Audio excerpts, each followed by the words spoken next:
के तपाईलाई थाहा छ संसारका 90% मान्छेहरू सफल नहुनुको कारण स्किलको कमी होइन अल्छीपन हो। आजको यो भिडियोमा हामी तपाईको दिमागलाई रिसेट गर्नेछौं। हामी नयाँ काम सुरु गर्न त खोज्छौं तर भोलि गरौँला भन्दै कुर्छौं। यो भोलि कहिले आउँदैन।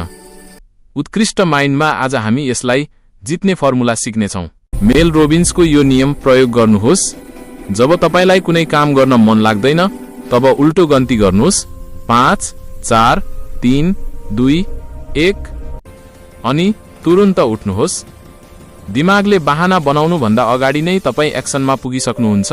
कामलाई सानो टुक्रामा बाँड्नुहोस्। यदि तपाईलाई 1 घण्टा पढ्नु छ भने म केवल 5 मिनेट पढ्छु भनेर सुरु गर्नुहोस्। तपाईको दिमाग धेरै ठूलो काम देखेर डराउँछ, सानो काम देखेर डराउँदैन। फोनलाई डिस्ट्र्याक्सन होइन रिवार्ड बनाउनुहोस्। काम नसकेसम्म मोबाइल नचलाउनुहोस्। काम सकिसकेपछि मात्र आफूलाई मोबाइल चलाउने अनुमति दिनुहोस्। याद राख्नुहोस् तपाईको माइन्डलाई उत्कृष्ट बनाउने जिम्मा तपाईकै हो। यो भिडियो कस्तो लाग्यो कमेन्ट गर्नुहोस् अनि अर्को यस्तै भिडियोको लागि च्यानललाई सब्स्क्राइब गर्नुहोस्।